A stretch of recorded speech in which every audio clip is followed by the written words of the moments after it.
आज 28 जून 2026 है। अब राजसिक बुद्धि 32 नंबर में बताने वाले हैं। तामसिक राजसिक तो कल हो गया था।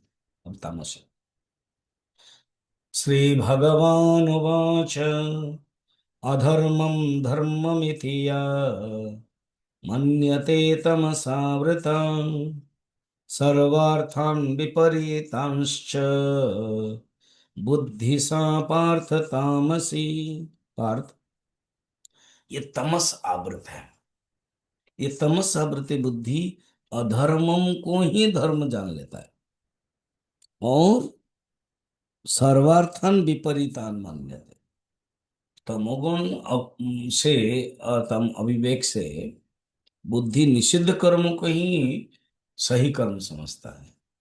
तो जो डोंट से जो मना किया गया है निषिद्ध कर्म है, जैसे चोरी करना। बस चोरी करें फिर कहाँ से लाएं? चोरी ही करेंगे। तो तामसिक व्यक्ति। अब तामसिक व्यक्ति के अंदर आलस्य है। तो तर्क क्या है? अरे, क्या जरूरत है खटने के लिए, काम करने के लिए, जब खाना मिल जाता है तो दो रोटी के तो वास्ते हैं। ऐसे ही चलता है। जो तामसिक व्यक्ति है वो अधर्म को धर्म माने। हम्म? उसके अंदर एक अलग भावना रहता है। वो कुछ सोच भी नहीं पाता है। सही को, गलत को सही करता है। तमो व्याप्त हो जो बुद्धि धर्म अधर्म ही को मानती है। माने तमस व्याप्त है। जब एक बार तमस व्याप्त है तो धर्म अधर्म को ही धर्म मानना, धर्म को अधर्म मानना, वो तामसी जो नित्य अर्जुन अर्थ उल्टे जानती है। अब उल्टा अर्थ ही समझते हैं। विक्षेप, आवरण भी है और विक्षेप भी। जो जीव की 7 अवस्थाएं माने गई। पहला अज्ञान है, फिर सेकंड आवरण है, थर्ड विक्षेप है। ये 3 बंधनकारी है।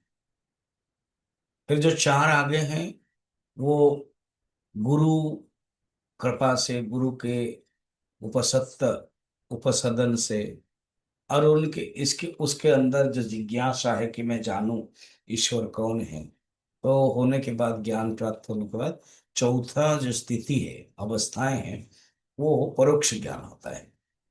फिर जो पांचवी स्थिति है अपरोक्ष ज्ञान हो जाता है। और छठी एक बार अपरोक्ष ज्ञान होता है, शोक निवृत्ति हो जाती है, शोक मोक्ष का। एंड सातवीं है निरंकुश तृप्ति।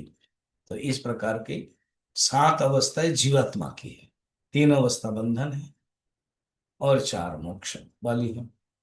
तो ये जो अज्ञान के कारण, तमस के कारण आवरण रहता है, विक्षेप है तामसिक व्यक्ति के अंदर, मगर दिखाई नहीं देता है तमस। मगर जो राजसिक व्यक्ति के अंदर विक्षेप दिखाई देता है। जो सात्विक के व्यक्ति के अंदर परोक्ष ज्ञान आ जाता है।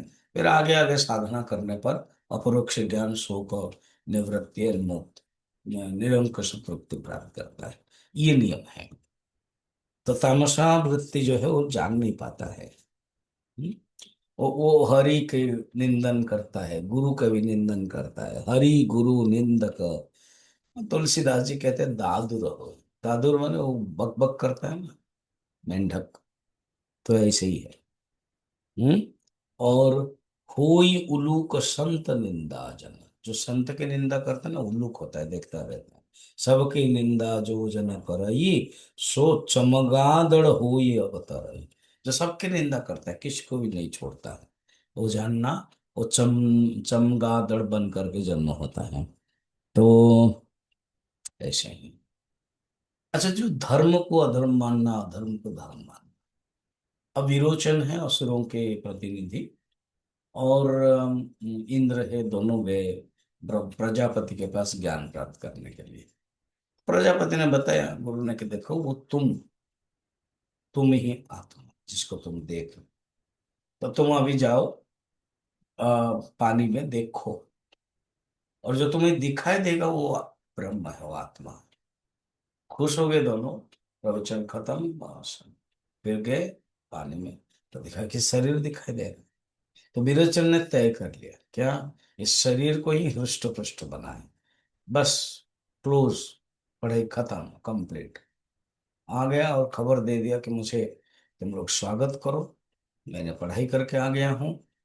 और बस हो गया, वो गुरु ने बता दिया कि इस शरीर को ही ठीक ठाक रखें, ये ही ब्रह्म है।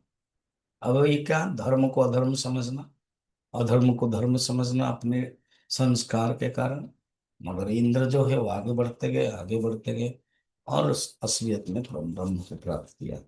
तो ये बताते हैं। अब आगे फिर हम लोग देखेंगे कल। के आज इतना ही।